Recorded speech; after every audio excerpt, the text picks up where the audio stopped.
या ठिकाणी golden jubilee English school येथे जे शासनानं निर्णय काढलेला आहे, लहान मुलांची शाळा सकाळी 7 ऐवजी 9 ला झाली पाहिजे, या मागणीचे निवेदन जिल्हाधिकारी येथील मुख्य कार्यकारी अधिकारी यांनाही दिले, शिक्षण विभाग, प्राथमिक विभाग व माध्यमिक विभाग या दोघांनाही दिले।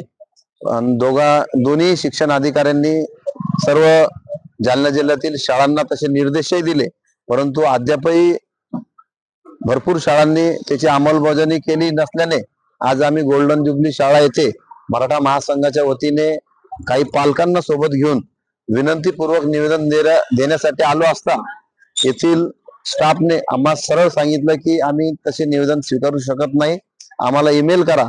आता ईमेल आणि ह्या गोष्टी आम्हाला काही माहित नाही, काही इमर्जन्सी असलं तर त्यांनी निवेदन स्वीकारायला पाहिजे होतं, अशी आमची त्यांच्याकडे विनंतीपूर्वक मागणी आहे। त्यांनी काय कारण दिलंय की कशामुळे तसं कुठलंही कारण द्यायला त्यांनी नकार दिलेला आहे। जे काय तुमचं म्हणणं आहे ते ईमेलवर आम्हाला पाठवा, आम्ही तुम्हाला उत्तर देऊ।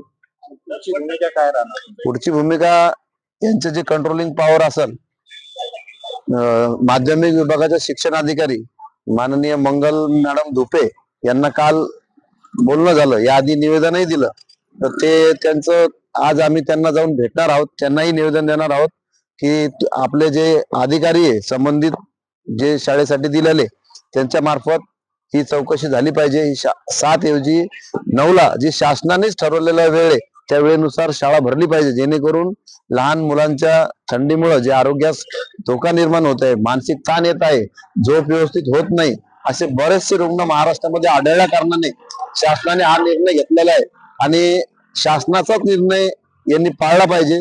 शिक्षण विभागाच्या आदेशाला यांनी केराची टोपली दाखवली नाही पाहिजे, म्हणून या प्रामाणिक हेतूने विद्यार्थ्यांच्या हितास किंवा पालकांच्या मागणीनुसार सामाजिक कार्यकर्ता म्हणून आम्ही या ठिकाणी विनंतीपूर्वक निवेदन द्यायला आलेलो आहे।